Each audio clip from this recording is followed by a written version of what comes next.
말씀은 계시록 3장 1절부터 6절의 말씀입니다. 요한계시록 3장 1절부터 6절까지의 말씀입니다. 하나님 말씀을 봉독해 드립니다. 사대 교회의 사자에게 편지하기를, 하나님의 일곱 영과 일곱 뼈를 가진 이가 가라사대, 내가 내 행위를 아노니 내가 살았다 하는 이름은 가졌으나 죽은 자로다. 너는 일깨어 그 남은 바 죽게 된 것을 굳게 하라. 내 하나님 앞에 내 행위에 온전한 것을 찾지 못하였노니, 그러므로 내가 어떻게 받았으며 어떻게 들었는지 생각하고 지키어 회개하라. 만일 일깨지 아니하면 내가 도적같이 이르리니 어느 시에 내게 임할는지 내가 알지 못하리라. 그러나 사대의 그 옷을 더럽히지 아니한 자 몇 명이 내게 있어 흰옷을 입고 나와 함께 다니리니 그들은 합당한 자인 연고라.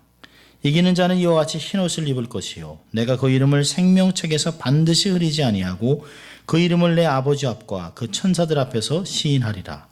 귀 있는 자는 성령이 교회들에게 하시는 말씀을 들을지어다. 아멘. 하나님의 말씀이었습니다. 오늘은 사대 교회입니다.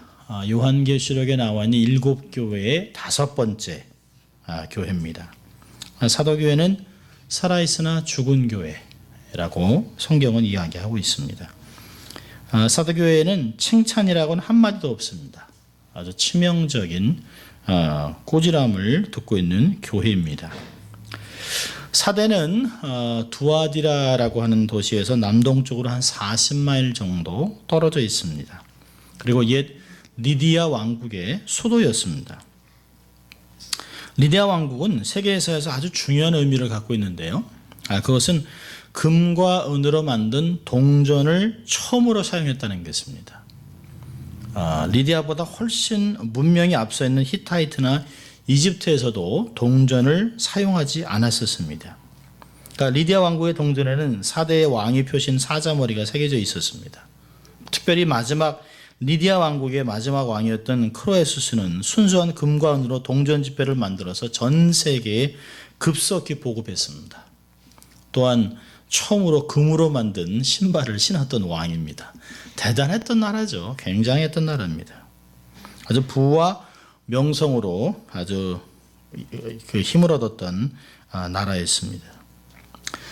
사대는 지형적으로 아주 천연적인 난공불락의 견고한 요새를 갖고 있었습니다. 3면은 절벽으로 되어 있고요, 한 면은 아주 들어가는 길이 아주 좁습니다. 그래서 접근하기가 어렵습니다. 그 접근하는 길도 아주 구불구불하기 때문에 적들로부터 방어하기가 아주 쉽습니다. 난공불락인 도시이긴 하지만 그것 때문에 인구가 늘어나지 않는 것도 있습니다. 그런데 이런 난공불락의 그 성이 어떻게 역사적으로 보면 갑작스러운 공격으로 2번이나 함락됩니다. 그게 언제냐면 주전 549년에 그 바사왕 페르시아의 고레스 왕한테 순식간에 함락이 됩니다. 그런데 그걸로 인해서 교훈을 못 얻어요. 그러다 218년에 안티오코스 3세에 의해서 또 무너집니다. 그게 똑같은 방식으로 무너집니다. 3면이 절벽으로 되어 있기 때문에 사람이 올라가기가 너무 어렵습니다. 설마 이곳으로 올라오겠냐 해서 너무 험한 곳이라 여겼기 때문에 절벽을 통해서 올라오리라는 생각을 안 했는데요, 페르시아 군인이 그 절벽을 통해서 올라가 보니까 거기를 지키니 군인이 한 명도 없더라는 거예요. 그러니까 순식간에 문을 열고 그 간밤에 그 성이 함락됩니다. 군인도 배치해 놓지 않았어요. 그러니까 우리 성을 뭐 누가 함락하겠나, 저 절벽을 누가 기어 올라오겠어 라고 했었습니다. 근데 200년이 또 지난 후에 또 성은 적군에 의해서 또 함락됩니다. 그러니까 지역만 믿고 안일하게 있었던, 생각지도 못한 시간에 순식간에 함락됐습니다. 주님이 사대교회에게 이야기하시는 것도 맞죠? 너희가 알지 못한 도적같이 너희에게 임하겠다 라고 하는 말은 그 도시의 역사를 두고 하는 말씀입니다. 자, 예수님의 모습은 어떨까요? 요한계시록 3장 1절에 이렇게 나와 있습니다. 사대 교회의 사자에게 편지하기를 하나님의 7 영과 7 별을 가진 이라고 이야기하고 있습니다. 이 말씀은 요한계시록 1장에 처음부터 나와 있는 요한이 보았던 하나님의 모습입니다.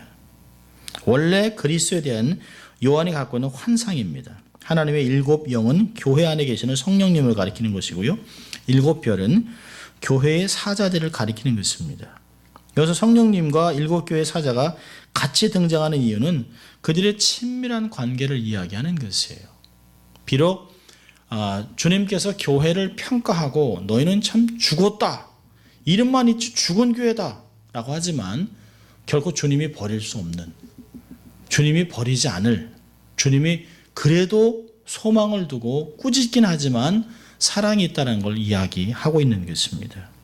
사대교회에 정말 필요한 것은 교회의 사자들이 성령님의 말씀을 듣고 그리스도의 명령을 따라 교회를 다시 회복하는 것입니다. 다시 살아나는 것이기 때문에 예수님의 모습이 그렇게 나와 있습니다. 7 영과 7 별을 가진 이라고 나와 있습니다. 자, 주님이 이 교회를 향한 평가는 뭡니까? 1절에 내가 살았다 하는 이름은 가졌으나 죽은 자다라고 얘기하고 있습니다. 또 2절에 보니까 너는 일깨우고 남은 바 죽게 된 것을 굳게 하라. 내 하나님 앞에 내 행위에 온전한 것을 찾지 못하겠다라고 얘기하고 있습니다. 크게 두 가지로 얘기하고 있습니다. 하나는 이름만 있는 교회. 어떤 분은 이 교회를 Church of Living Dead, 한국말로 한다면 좀비 교회랍니다. 좀비 교회. 좀비 크리스찬. 사대 교회는 비록 겉은 아름답게 꾸며있지만 속은 죽은 시체라는 것이 주님의 진단입니다. 주님이 이렇게 얘기하고 있어요. 내가 내 행위를 안다. 이 행위는 복수입니다. 내 행위들을 알고 있다. 교회에서 하는 일들을 알고 있다는 것이에요.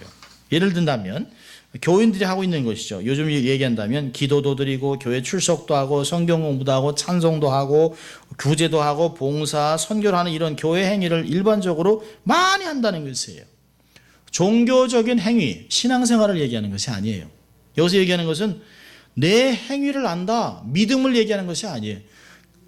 예수 그리스도의 이름으로 마치 기독교인이라고 하는 교회의 이름으로 종교 행위를 하고 있는 것이에요. 여러분, 믿음과 신앙과 종교는 아주 다른 것이에요. 신앙생활이 종교화되면 타락하는 것이에요. 그것이 종교가 되면 세상의 종교들과 함께 통합을 하게 됩니다. 보세요. 한국의 교회들이 종교 통합으로 떨어집니다. 신앙생활이 말씀을 놓고 많은 사람들과 함께 인권을 이야기하면서 하나님의 인권은 무시한 채, 하나님의 권위는 무시한 채 인간의 권위를 이야기하고 인권을 이야기하면서 종교가 통합을 합니다. 그래서 모든 종교에는 다 구원이 있다라고 하는 것이에요. 신앙생활과 종교생활은 절대로 같지 않습니다. 사대교회는 이런 종교 행위를 많이 했습니다. 그런데 활력이 없습니다. 열매를 맺지 못합니다. 사도 바울의 표현을 빌어서 본다면 사대교회는 디모데후서 3장 5절의 얘기와 같이 경건의 모양은 있지만 경건의 능력을 부인하는, 경건의 능력 자체도 모르고 껍데기만 있는, 신학이라고 하는, 그리스도인이라고 하는 옷만 입고 있는 사람들입니다. 하나님 앞에서 온전한 것을 찾아볼 수 없다는 거예요. 2절에 그러잖아요. 내 하나님 앞에 내 행위에 온전한 것을 찾지 못하였도다.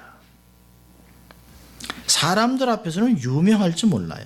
그런데 불꽃 같은 눈으로 사람의 마음과 생각의 동기까지 보시고 아시는 하나님 앞에서는 아무것도 인정할 것이 없다는 것이에요. 이들의 행위가 하나님 보시기에는 온전한 것이 하나도 없답니다. 이 온전하지 않다라고 하는 단어는 incomplete하다는 게 미완성이라는 것이에요. 껍데기는 있어요. 직분도 있어요. 그런데 뭔가 부족해요.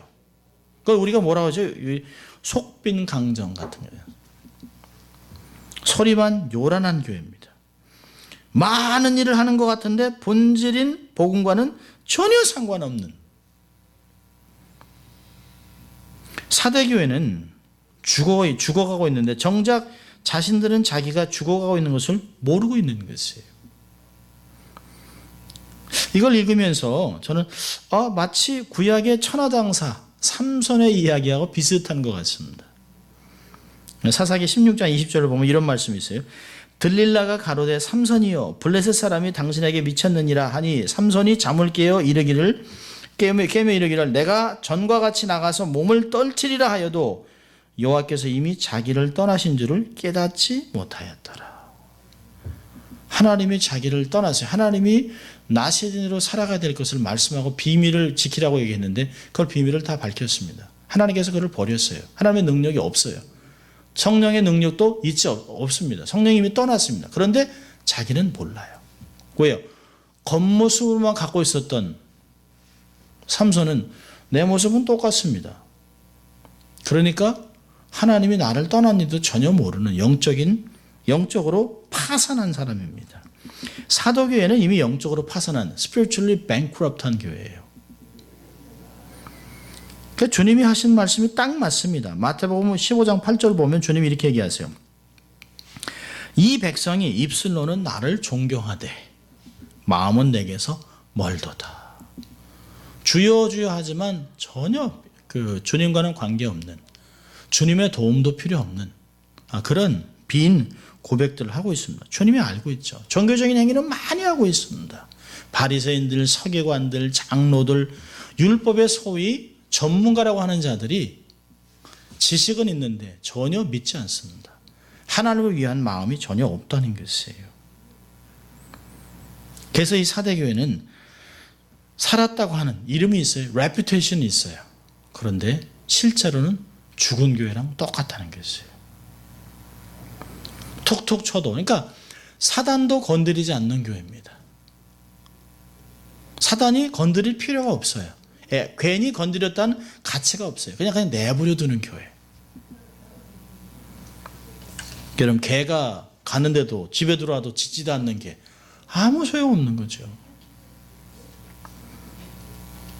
자, 두 번째로 주님의 평가는 뭘까요? 이 교회는 4절에 보니까 이 교회는 옷을 더럽힌 사람들이에요. 사대의 그 옷을 더럽히지 아니한 자 몇 명이 있다라고 하는 걸 보면 소수 외에는 다 옷을 더럽힌 자들입니다. 그러니까 흰 옷을 입고 있는 예수님께서 보혈로 구원하고 그리스도의 보혈로 정결케 하고 깨끗한 옷을 입혀줬는데요. 웨딩드레스를 입혀줬는데 이것을 세상에 가서 막 함부로 살다가 옷이 더러워졌습니다. 쉽게 얘기하면 죄로 가득해요. 이 죄로 가득한 이유가 뭘까요? 쾌락을 추구하기 때문에 그렇습니다. 사대교회는 외부로부터 박해를 받은 적이 없습니다. 또 유대회당이나 거짓 선지자들이나 니골라당의 압력도 전혀 받지 않습니다. 우상을 숭배하지 않으면 죽이겠다라고 하는 그런 협박도 없습니다. 유대인들이 와서 안 믿어? 이라고 하는 말도 없어요.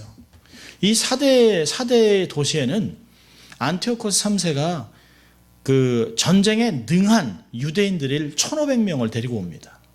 그래서 그들에게 거기서 정착할 수 있도록 유대인 초원을 만들어줬어요. 그러니까 유대인이 1,500명인데 아주 전쟁에 능한 자들입니다. 이들이 결국은 돈도 잘 벌고 또 세공업도 하고 그러면서 이 조합도 만들었고요. 결국은 나중에 사대의 시의원도 된 사람도 있어요. 그러니까 유대인들이 힘이 있습니다. 근데 이 유대인들이 평상시에 전쟁을 하고 이랬던 사람이기 때문에 그 유대교에 대해서 그런 게 없어요. 회당을 통해서 기독교인들을 핍박한 적이 하나도 없습니다. 그렇다면 사대교회는 핍박도 없습니다. 거짓 선지자가 들어온 것도 없어요. 니골라당이나 발람의 교훈을 받은 적도 없어요. 이세벨의 여선지자가 와서 교회를 혼란스럽게 한 적도 없습니다. 그런데 왜 사대교회가 죽었냐는 것이에요. 이 사대교회의 신앙이 죽은 이유는 세속화된 것이에요. 돈을 사랑함과 세상을 사랑함에 있습니다. 환경이 너무 부유합니다. 부유한 환경이 그들의 신앙을 나태하게 했습니다. 금화가 풍부한 지역이죠. 세계적인 무역 도시입니다. 술집이 많습니다. 항상 연회와 축제가 있습니다. 미녀들과 오락이 있는 도시입니다. 그러한 세상의 화려함 속에서 세상이 그들을 편안하게 했습니다. 그들을 초청했습니다. 그들을 핍박하지 않았어요. 세상의 화려함 속의 성도들은 나태해서 쾌락을 추구하고 서서히 그들과 즐거움을 누렸습니다. 서서히 그들의 거룩의 옷이 벗겨졌습니다. 그들의 거룩한 옷이 때가 묻었습니다. 여러분, 교회가 환난이 없으면, 아주 편안하면 좋은 것이 아니에요. 교회가 너무 편안하면 교회의 야성을 잃어버립니다. 교회의 영적 부르심을 잃어버려요. 환난이 없고 편안한 것이 무조건 좋은 것이 아니에요. C.S. 루이스는 스크루테이프의 편지에서 이렇게 말합니다. 지옥으로 가는 길은 편안하고 밋밋하면서 급작스럽게 방향을 전환하지도 않고 장애물이 없다. Indeed, the safest road to hell is a gradual one. The gentle slope, soft underfoot, without sudden turnings, without milestone, without signpost. 그냥 가면 되는 거예요. 그냥 언덕에서 쭉 썰매를 타고 내려오는 것 같이 그냥 쭉 밀려 내려가면 그냥 가는 거예요. 여러분, 살았으나 죽었다라고 하는 말을 의미를 가만히 생각해보다 바울의 말을 보면 잘 이해할 수 있습니다. 자, 여러분, 그 디모데 전서를 보겠습니다. 디모데 전서 5장. 디모데 전서 5장을 보면 사도 바울이 살았으나 죽은 자가 누군가를 얘기하고 있습니다. 5장 5절 6절. 디모데전서 5장 5절 6절.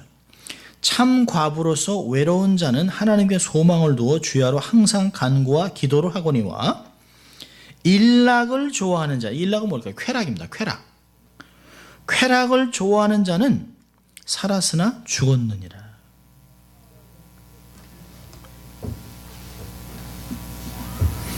주님도 동일한 의도로 이 단어를 사용한 적이 있습니다. 어떤 제자가 마태복음 8장을 보면 제자 중에 하나가 이르되 와서 그래요. 주님, 부친을 제가 장사하게 허락해 주십시오. 나로 먼저 가서 내 부친을 장사한 후에 오게 도와달라고 얘기하니까 주님이 이렇게 얘기하십니다.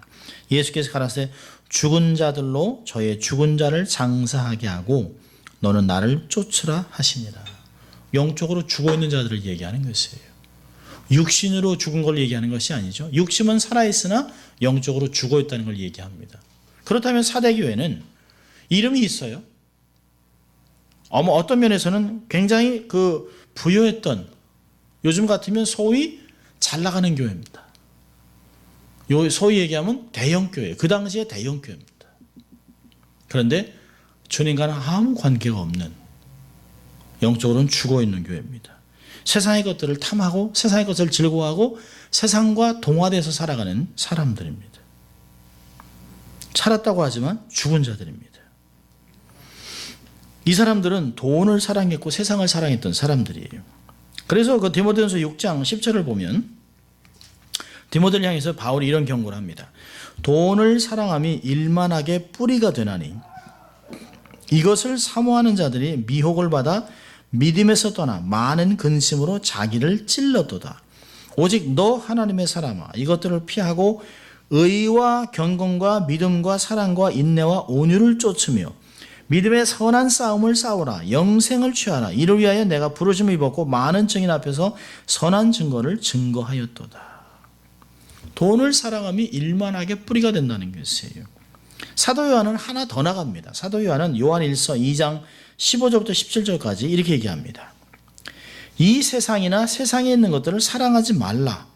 누구든지 세상을 사랑하면 아버지의 사랑이 그 속에 있지 아니하니 이는 세상에 있는 모든 것이 육신의 정욕과 안목의 정욕과 이생의 자랑이니 다 아버지께로 쫓아온 것이 아니요 세상으로 쫓아온 것이라. 이 세상도 그 정욕도 지나가되 오직 하나님의 뜻을 행하는 이는 영원히 거하느니라. 바울이나 사도 요한이나 다 예수님도 다 동일한 말씀을 하셨어요. 세상을 사랑하지 말아라. 그 안에 하나님의 사랑이 없다. 이건 모든 인간적인 것이라고 얘기하고 있습니다. 이 4절을 보면 여러분 다시 이제 본문으로 돌아가면 계시록 3장 4절에 보면 그런 많은 사람들 중에 몇몇 아주 극소수만 자기의 옷을 더럽히지 않았다라고 얘기하고 있습니다.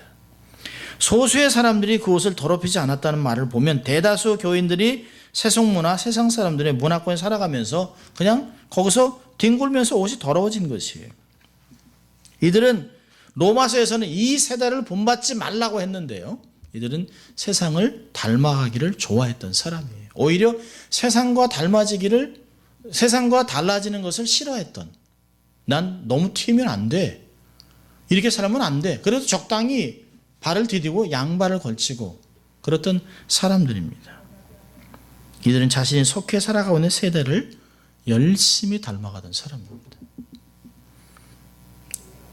바울은 그랬습니다. 세상과 짝하는 것이 하나님과 원수됨을 너희는 알지라 얘기하고 있습니다. 자이 살았으나 이름은 있지만 죽었다라고 하는 이 교회에 대한 주님의 경고는 뭘까요? 살았다 하나 이름은 가졌으나 죽은 자로다라고 얘기했지만 2절에 톤을 바꿔요. 너는 일깨워 나무마 죽게 된 것을 굳게 하라. 이런 교회를 향한 주님의 준엄한 주님의 책망은 5개의 동사를 사용합니다. 보세요. 2절에 일깨우라, 굳게 하라. 3절에서는요. 생각하고는 기억하라는 거예요. 기억하라. 그리고 지켜라. 그리고 회개하라. 이 5가지 동사를 사용합니다. 영어로는 wake up, strengthen, 3절에 보니까 remember, obey, and repent. 5개가 정확하게 나오고 있습니다. 이게 다 명령문입니다.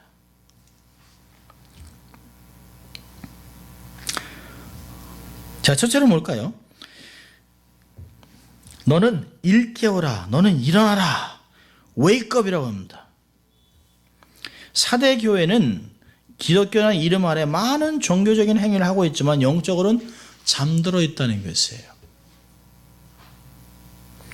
분별력도 없고 기쁨도 없고 그저 기계적으로 습관적으로 살아갑니다. 열정도 없습니다. 감격도 없습니다.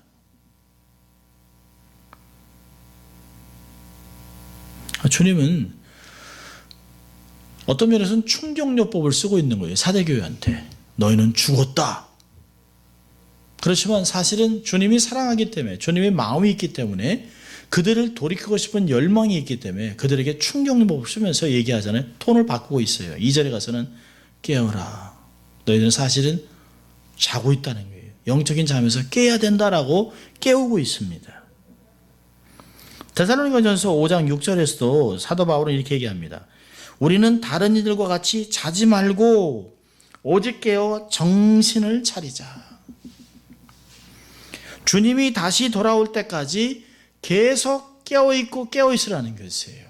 그냥 한순간에 한 번 깼다 자고 이러는 것이 아니라 끊임없이 영적으로 깨어있는 각성하고 영적인 긴장감을 유지하라라고 하는 말을 사도 요한은 사용하고 있습니다.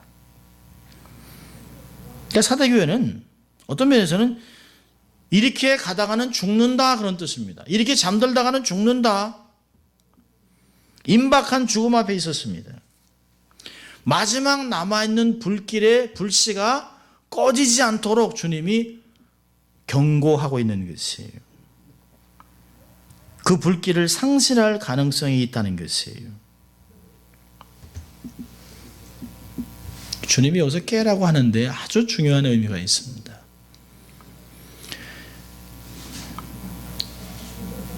깨라는 주님의 명령에 반응을 보이면 죽지 않을 수 있다는 거예요.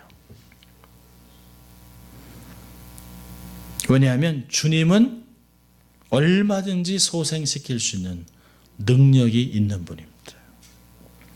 영적으로 죽은 자, 잠든 자를 깨우는 것은 주님만 할 수 있는 것이에요. 생명을 주시는 life giving voice. 생명을 주시는 그분의 목소리가 죽은 자를 살릴 수 있어요. 에베소 2장에서는 그럽니다.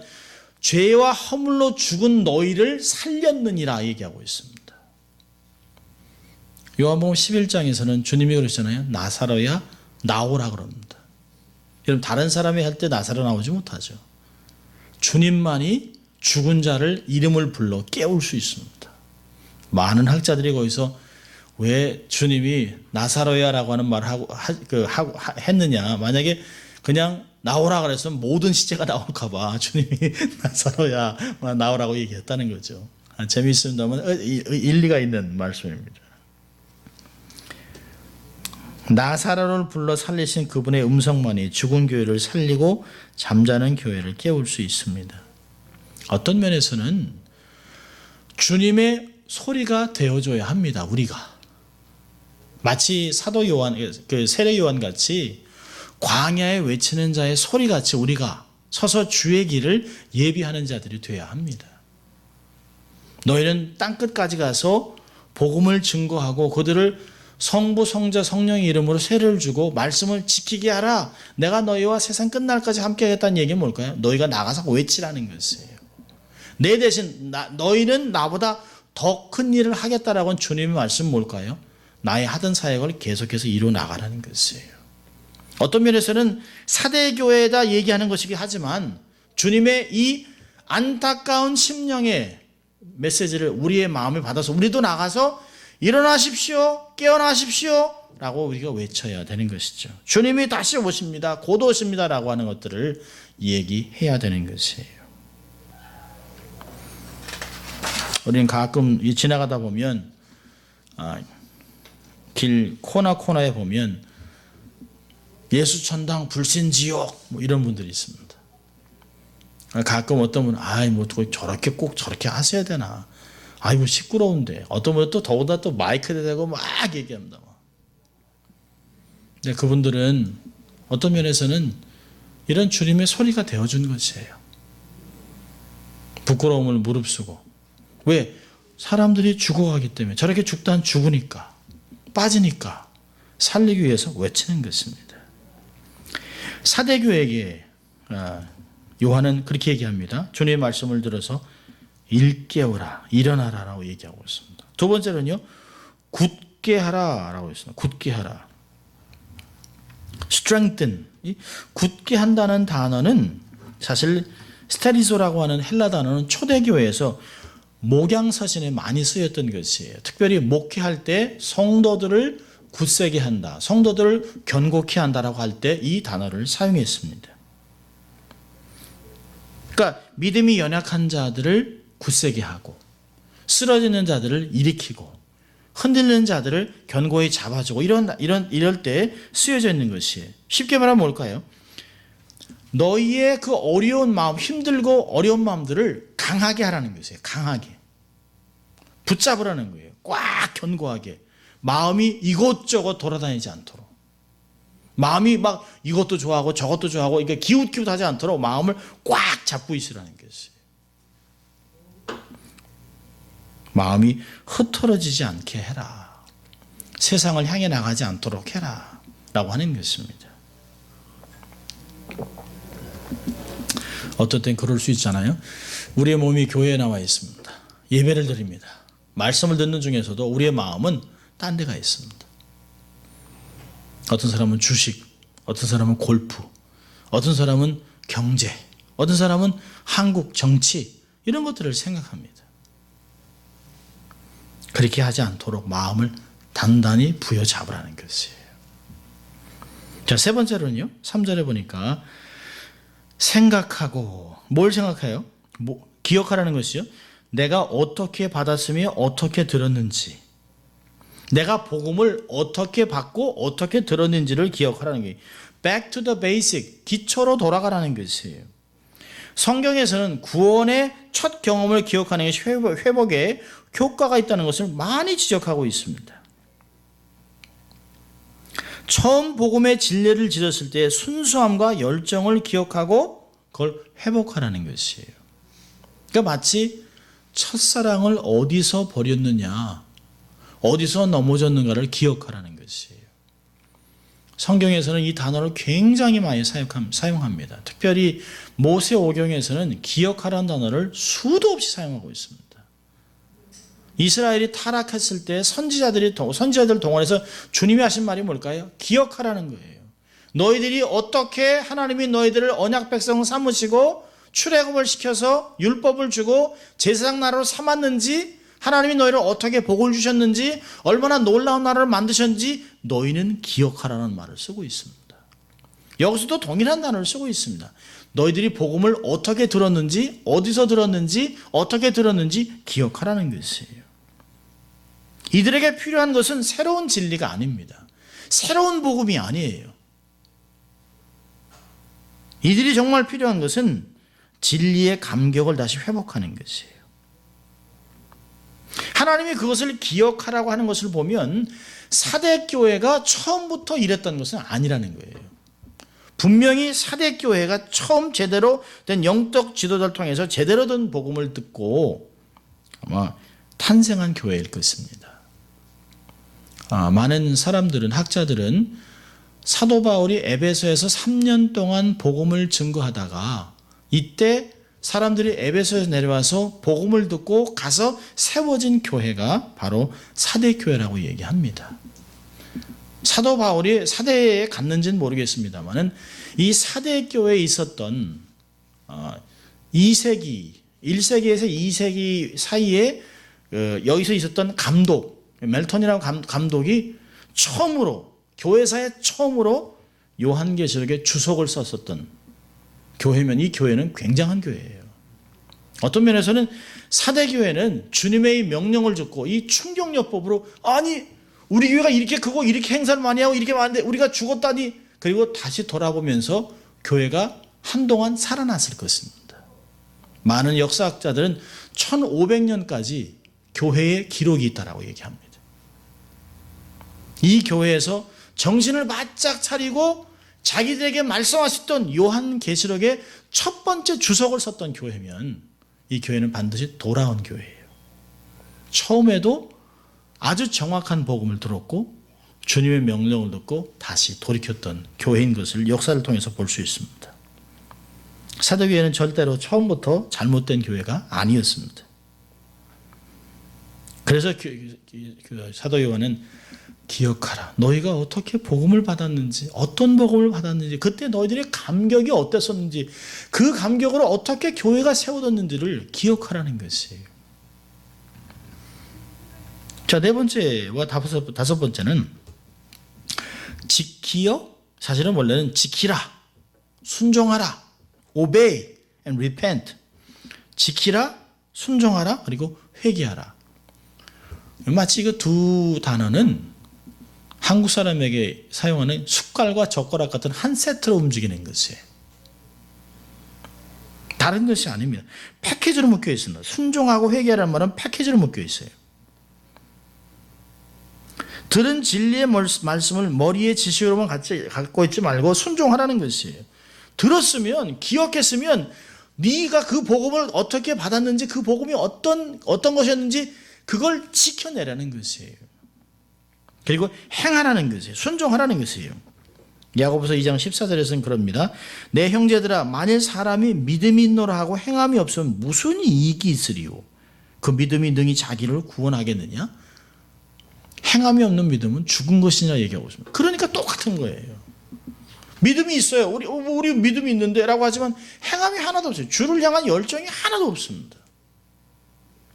어떤 면에서는 교회가 어떤 적당한 사이즈가 되면 전도도 하지 않고 또 나가서 복음도 안 하고 뭐 이 정도면 괜찮은데요 뭐라고 얘기합니다.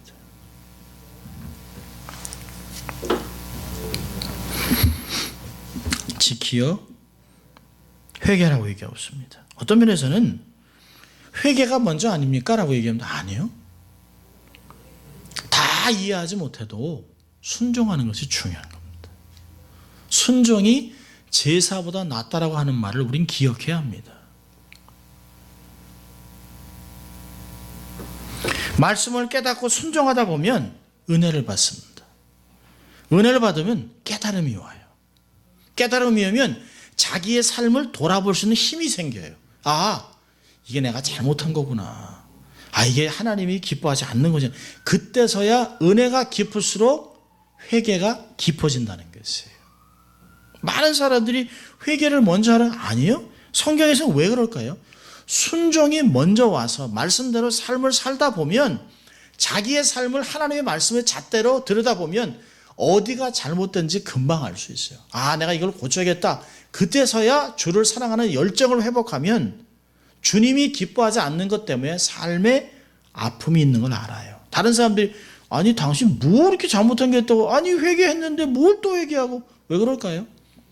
옛날에는 잘못한 것 때문에 회개하지만 지금은 주의 마음을 아프게 한 게 그게 너무 아픈 거예요. 그러니까 이 회개의 깊이가 점점 달라져요. 그러니까 죄에 대해서 점점 멀어지는 것을 느낄 수 있습니다. 그래서 사대교회에 순종을 하는, 기억하고 그 말씀을 순종하다 보면 회개한다는 것이에요. 어떤 면에서는 막 꾸짖으면 자기의 잘못도 몰라요. 특별히 이제 철이 없는 아이들을 꾸짖으면 what 이럽니다. what. 우리가 분명히 잘못했다고 얘기하는데도 그 다 그렇게 하는데 옆집 바비도 그렇게 하고 다 그렇게 하는데 what's wrong with that? 이렇게 나옵니다. 근데 자기가 철이 들면서 깨달으면 부모가 나무라지 않아도 아, 이게 안 좋은 거구나 라고 고치게 돼 있다는 것이에요. 신앙은 순종이 먼저입니다.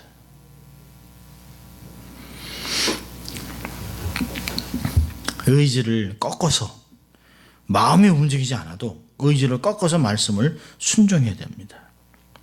여기 보면 너희가 순종하지 않으면 3절 보니까 만일 일깨지 아니하면, 깨어지 않으면, 돌이키지 않으면 내가 도적같이 이르리니 어느 시에 내게 임할는지 내가 알지 못하리라. 역사적으로 사대성이 순식간에 멸망한 것 같이 너희도 너희 성의 역사를 알지? 그렇게 난공불락이라고 막 자원을, 뭐 우리가 망하겠어? 아, 이 정도 사이즈인데 뭐 이 정도 힘이 있는데 아, 여길 누가 오겠어요? 할 때 두 번이나 알지 못하는 서든 어택으로 망한 거 너희들이 알지?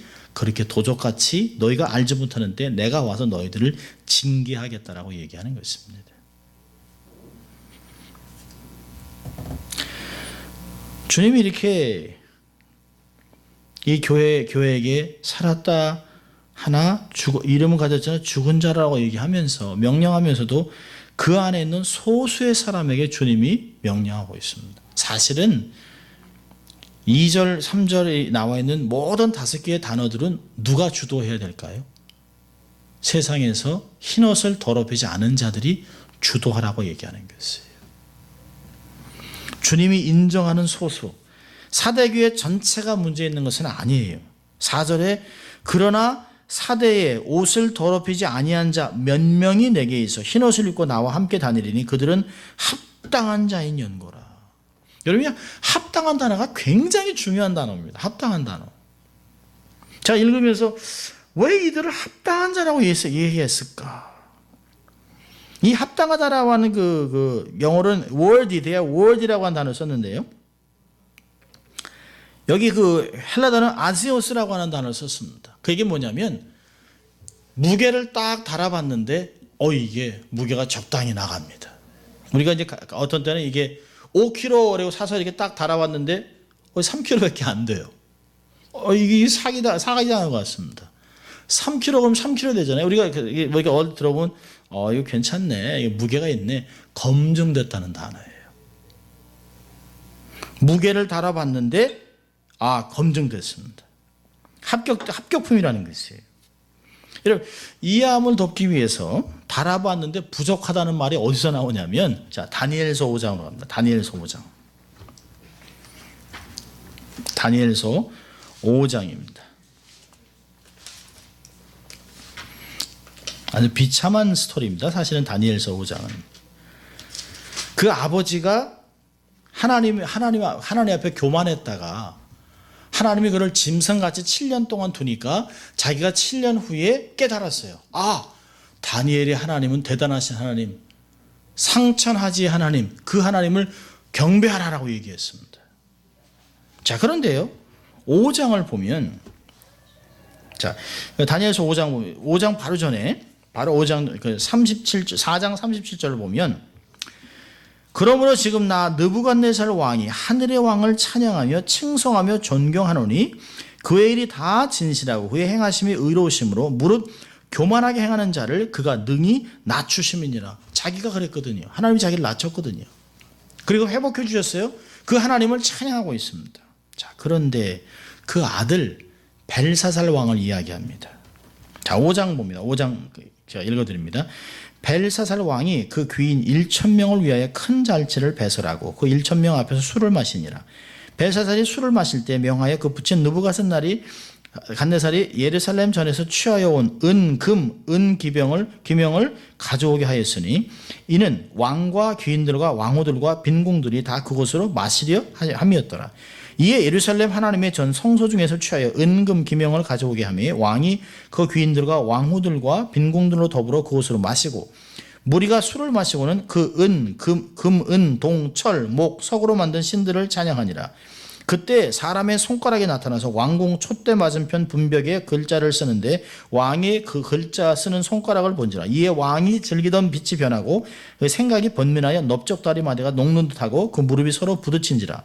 왕이 크게 소리하여 술객과 갈리아 술사와 점장이를 불러보게 하고 바벨론 박사들에게 일러 가로되 물론 누구든지 이 글자를 읽고 그 해석을 내게 보이면 자주옷을 입히고 금사슬을 그 목에 들이우고 그로 나라의 셋째 세리자를 삼으리라 하니라. 때에 왕의 박사가 다 들어왔으나 능히 그 글자를 읽지 못하며 그 해석을 왕께 알게 하지 못하는지라. 그러므로 벨사살 왕이 크게 번민하여 그 낯빛이 변하였고 귀인들로 다 놀라니라.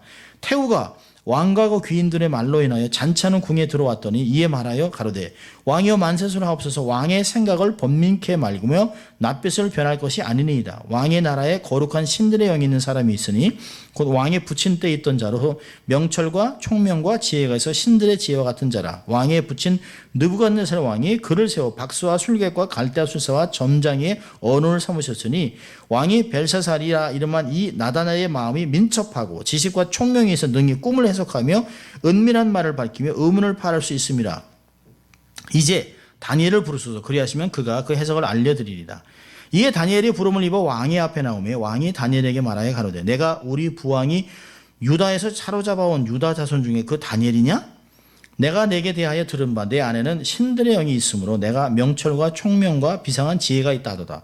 지금 여러 박사와 술객을 내 앞에서 불러다가 그들로 이 글을 읽고 그 해석을 내게 알게 하라 하였으나 그들이 능히 해석을 내게 보이지 못하였느니라. 내가 내게 대하여 들은즉 너는 해석을 잘하고 의문을 파한다 하도다. 그런즉 이제 내가 이 글을 읽고 그 해석을 내게 알게 하면 내게 자주옷을 입히고 금사슬을 내 목에 들이우고 너로 나라의 셋째 체리라를 삼으리라. 다니엘이 왕에게 대답하여 가로되 왕의 예물은 왕이 스스로 취하시며 왕의 상급은 다른 사람에게 주옵소서. 그러할지라도 내가 왕을 위하여 이 글을 읽으며 그 해석을 아시게 하시리이다.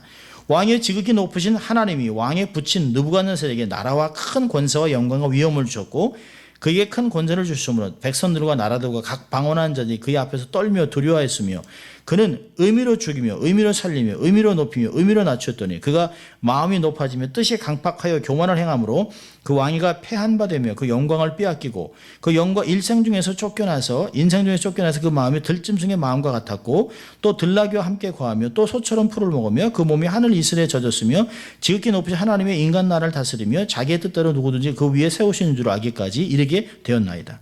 벨사살 왕이요 그 왕은 그의 아들이 되어서 이것을 다 알고도 오히려 마음을 낮추지 아니하고 도리어 스스로 높여서 하늘의 주제를 거역하고 그 전 기명을 왕의 앞으로 가져다가 왕과 귀인들과 왕후들과 빈궁들이 다 그것을 술을 마시고 왕이 또 보지도 듣지도 알지도 못하는 금, 은, 동, 철, 목과 석으로 만든 신상을 찬양하고 도리어 왕의 호흡을 주장하시고 왕의 모든 길을 작정하시는 하나님께는 영광을 돌리지 아니하신지라. 이러므로 그의 앞에서 이 손가락이 나와서 그를 기록하였나이다. 기록한 글자는 이것이니 곧 메네메네 데겔 우바르신이라. 그 뜻을 해석하건대 메네는 하나님이 이미 왕의 나라의 세대를 세워서 그것을 끝나게 하셨다 하며 데겔은 왕이 저울에 달려서 부족함이 배웠다 함이요. 베레스는 왕의 나라가 나뉘어서 메대와 바사 사람에게 준 바 되었다 함이니라. 그리고 벨사살 왕이 그날 죽습니다. 여기에 27절에 왕이 저울에 달려서 부족함이 되었다라고 하는 말에 정확하게 반대입니다. 거기다 기록해내세요. 다니엘서 6장 27절에 반대말로 계시록을 써놓으면 됩니다. 계시록의 3장 4절에 합당하다. 대개는 왕이 저울에 달려서 부족함이 되었다.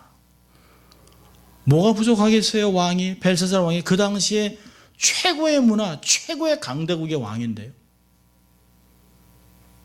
그런데 하나님이 달아봤는데 이건 사람이 아니에요. 그 아버지를 그렇게 해놨는데도 하나도 배우지 못했어요. 아버지는 살려줬는데요. 그 아들은 그 아버지가 변하는 걸 보고 하나도 못 배웠어요. 그러니까 하나님이 그를 달아봤는데 가치가 없어요. 바로 죽여버립니다.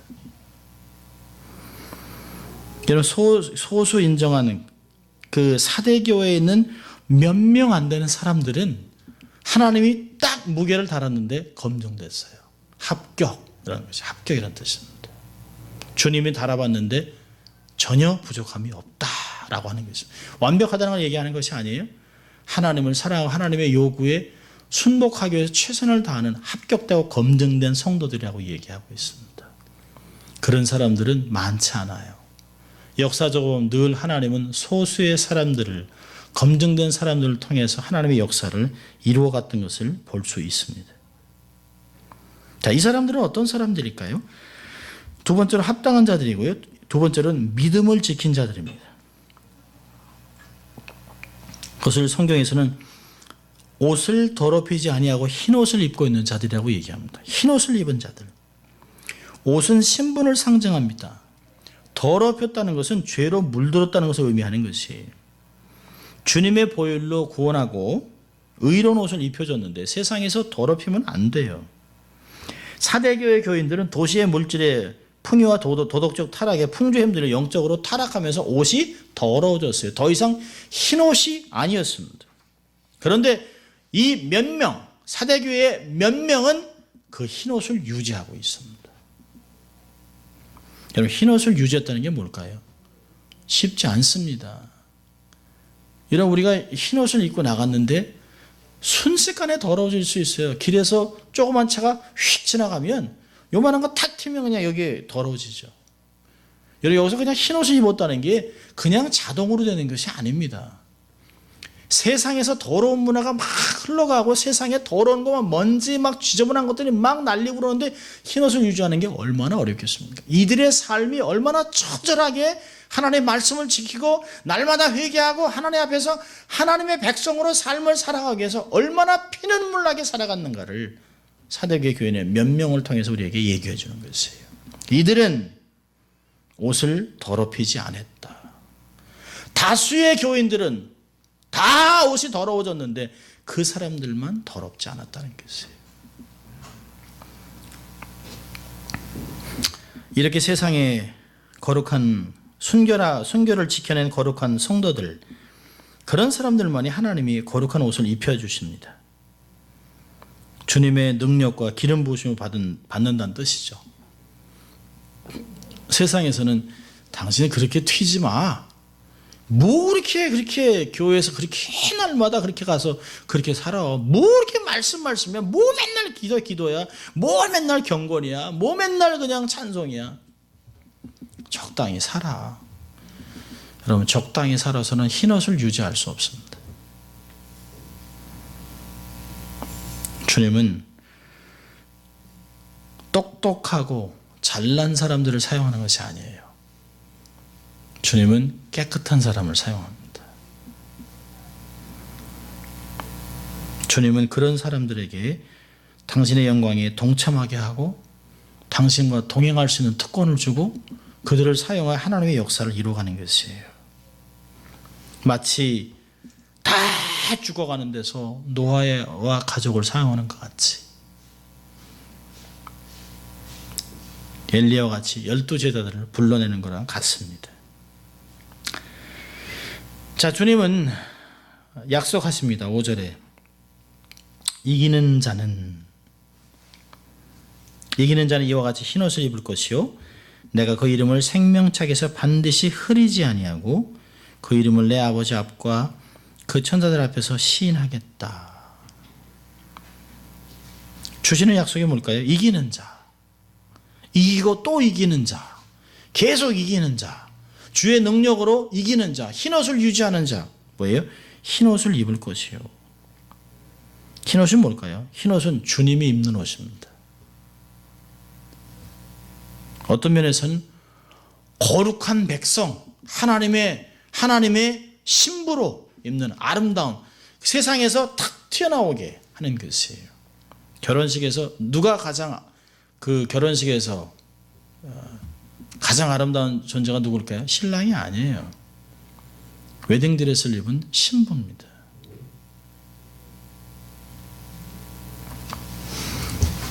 순수하고 신앙의 믿음의 정절을 지킨 자에게 하나님의 영광스러운 승리를 주는 것이에요. 성경에서는 그리스도가 입은 옷을 흰옷이라고 얘기합니다. 타락하지 않은 천사들이 흰옷이라고 얘기해요. 그리스도께서 승천하실 때 두 천사들이 입었던 옷이 흰옷입니다. 영광된 교회의 옷을 흰옷이라고 얘기해요. 더럽힘이 없는 천상적 기쁨으로 궁극적인 승리의 관을 쓴 것을 흰옷이라고 이야기합니다. 여기서 뭐라 하십니까? 나와 함께 다닌다라고 얘기하고 있습니다. 4절에서. 사대교회에서 그것을 더럽히지 않은 자들은 에녹과 노아가 누렸던 특권을 누리는 것이에요. 아브라함과 함께 같이 하나님 앞에서 걷게 될 것을 얘기하고 있습니다. 그래서 요한 1서 3장에서는 요한이 이렇게 얘기합니다. 사랑하는 자들아, 우리가 지금은 하나님의 자녀라 장래에 어떻게 될 것은 아직 나타나지 아니하였으나 그가 나타나심이 되면 우리가 그와 같을 줄을 아는 것은 그의 계신 그대로 볼 것을 인함이니 주를 향하여 이 소망을 가진 자마다 그의 깨끗하신 것 같이 자기를 깨끗하게 하느니라. 요한일서 3장 2절과 3절은 이야기합니다. 자, 두 번째로 이기는 자에게 주신 약속은 뭘까요? 그 이름이 생명책에서 흐리지 않는답니다. 흐리지 않는다라고 하는 그 단어는 지워버린다. 생명책에서 지워버리지 않겠다는 게 있습니다. 그리고 뒤에 뭐라고 되어 있습니까? 그 이름을 내 아버지 앞과 그 천사들 앞에서 시인하겠다라고 얘기하고 있습니다. 주님이 이 말씀하셨어요. 마태복음 10장 32절과 32절에 이렇게 말씀하셨어요. 누구든지 사람 앞에서 나를 시인하면 나도 하늘에 계신 내 아버지 앞에서 저를 시인할 것이요 누구든지 사람 앞에서 나를 부인하면 나도 하늘에 계신 내 아버지 앞에서 저를 부인하리라. 이미 말씀해 놓은 것이에요.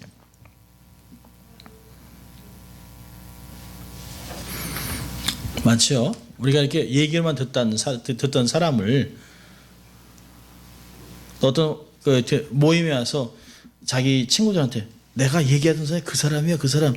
이 사람 그렇게 유명한 사람, 그렇게 대단한 사람이라고 눈으로 보는 거죠. 자기의 이야기를 들을 때 얼마나 기분 좋겠어요. 마치 주님이 이렇게 주님 앞에 딱 섰을 때 주님이 하나님 앞에 천사들 앞에 내가 얘기하던 사람이야. 내가 땅에 욥한테 얘기하듯이 세상에서 점도 없이 흠도 없이 하나님을 경외하는 이런 사람들을 본 적이 없지. 이 사람이 바로 그런 사람이라고. 주님 앞에 주님 저는 아무것도 한 게 없는데요. 무익한 종이라 하는데 주님이 내가 정말 사랑하는 자라고 이름을 딱 댔을 때 얼마나 기분이 좋겠습니까? 우리가 말라기에서도 봤습니다만 말라기에서도 불경건한 사람들이 하나님 섬기는 게 너무 번패스럽다. 뭐 하나님 섬기는 게 왜 이렇게 복잡하냐. 아이 의인이 잘 돼, 악인이 잘 되지. 의인은 만나 고생스럽다. 신앙생활이 너무 귀찮다. 라고 얘기할 때 의로운 사람들이 아이고 걱정하는 말을 합니다. 자, 그때 말라기 3장 16절부터 18절까지 이런 말씀이 있어요. 그때에 여호와를 경외하는 자들이 피차에 말하며 여호와께서 그것을 분명히 들으시고 여호와를 경외하는 자와 그 이름을 존중히 생각하는 자를 위하여 여호와 앞에 있는 생명책에 기록하셨느니라. 만군의 여호와가 이르노라. 내가 나의 정한 날에 그들로 나의 특별한 소유를 삼을 것이요 또 사람이 자기를 섬기는 아들을 아낀같이 내가 그들을 아끼리니 그때에 너희가 돌아와서 의인과 악인이며 하나님을 섬기는 자와 섬기지 않은 자를 분별하리라. 대단한 말씀을 하고 있는 것이에요. 여러분 쉰들러스 리스트 보셨죠? 오래된 영화입니다만은 쉰들러라는 사람이 이렇게 뭐 도덕적으로 이렇게 깨끗한 사람이 아니죠. 어떤 면에서는 유대인들을 이용해서 자기 돈을 벌으려고 했던 사람이에요. 근데 어느 한순간 유대인들에 대한 민망한 마음이 생깁니다. 저들이 저렇게 하면 안 될 텐데 해서 그들을 하나둘씩 데려다가 이렇게 사용합니다. 그래서 공장에서 유대인들을 이렇게 뽑아서 갖다 써요. 근데 마지막에 신들러가 소유했던 공장에서 남았던 사람들만 빼고 모든 사람들은 다 그 가스 체인버로 가서 죽습니다. 마지막에 막 그냥 그 독일 군인이 막 웃는 가운데 뭐 박스 카트에 뭐 엄청나게 많은 사람을 태웠죠. 다 죽어서 막 사람들이 보실 때 막 물로 이렇게 막 뿌리고 그럽니다. 신들러가 거기서 돈을 더 주고 몇 명 뽑습니다. 근데 마지막에 신들러가 그러죠. 정말 내가 왜 돈을 이렇게 많이 낭비했을까? 한 사람이라도 더 살릴 걸. 근데 스탠이라고 하는 회계사가 얘기합니다. 한 사람을 살린 것이 세상을 살린 것입니다. 그리고 당신의 회사에 있었던 이름이 기록된 사람들만 여기 살아남았습니다. 1100명이라는 사람이 있다고 얘기합니다. 신들러가 허락해서 이름을 농명한 사람. 여러분 거기서도 기록된 사람만 살았습니다. 장부 보고 기록되어 있는 사람만 살았습니다. 그 사람만 뺐습니다. 마지막 때가 되면 주님의 생명책에 기록된 사람들만 영 죽음에 들어가지 않을 것이에요. 교회에 등록이 돼서 교인록에 기록되는 것 중요한 거 아니에요. 정말 중요한 건 어린 양의 피로 쓰여진 생명책에 기록되는 것이에요. 내 이름은 어디에 기록됐는가가 굉장히 중요한 것입니다. 계시록 7장 14절에 이릅니다. 내가 가로되 내 주여 당신이 알리이다 하니 그가 나더러 이르되 이는 큰 환난에서 나오는 자들인데 어린 양의 피에 그옷을 씻어 희게 하였느니라. 그리고 생명책에 기록된 사람들입니다. 그 사람들만 영벌에서 제어되고 새하늘과 새 땅에 들어가게 될 것입니다. 이 요한계시록 3장 이 사대교회에서는 동일하게 마지막에 이렇게 얘기합니다. 늘 하던 대로 귀 있는 자는 성령이 교회들에게 하시는 말씀을 들어라. 지금도 우리에게 들으라는 것이에요. 자, 두 가지만 교훈을 보고 말씀 마치려고 합니다. 첫째로 사대교회를 통해서 우리에게 주시는 교훈은 첫째로 영적으로 깨어 있으라는 겁니다. 베드로는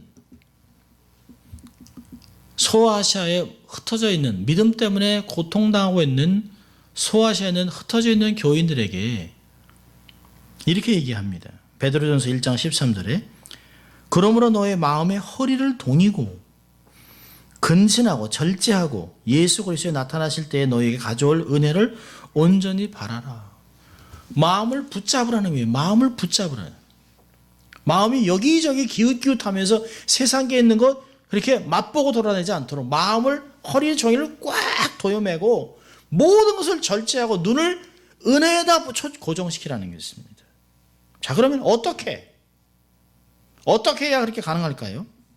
성경은 반복해서 얘기합니다. 기도할 때만 가능합니다. 골로새 4장 2절에 기도를 항상 힘쓰고 기도에 감사함으로 깨어 있으라. 주님도 마태복음 14장 38절에 그랬습니다. 시험에 들지 않기에 깨어 있어 기도하라. 마음은 원이로되 육신이 약하도다. 기도가 멈추면 영적인 숨이 멈추게 돼서 서서히 영적으로 죽어갑니다. 사도 바울이 데살로니가전서에서 얘기하는 대로 항상 기뻐하라, 쉬지 말고 기도하라, 범사에 감사하라. 그 항상 기뻐하고 범사에 감사하는 사이에 쉬지 않고 기도하는 것이 있다는 건 참 의미심장한 말입니다. 기도할 시간이 없을 정도로 바쁘면 잘못된 인생을 살아가는 것입니다. 기도의 게으르면 껍데기 신앙으로 살아가고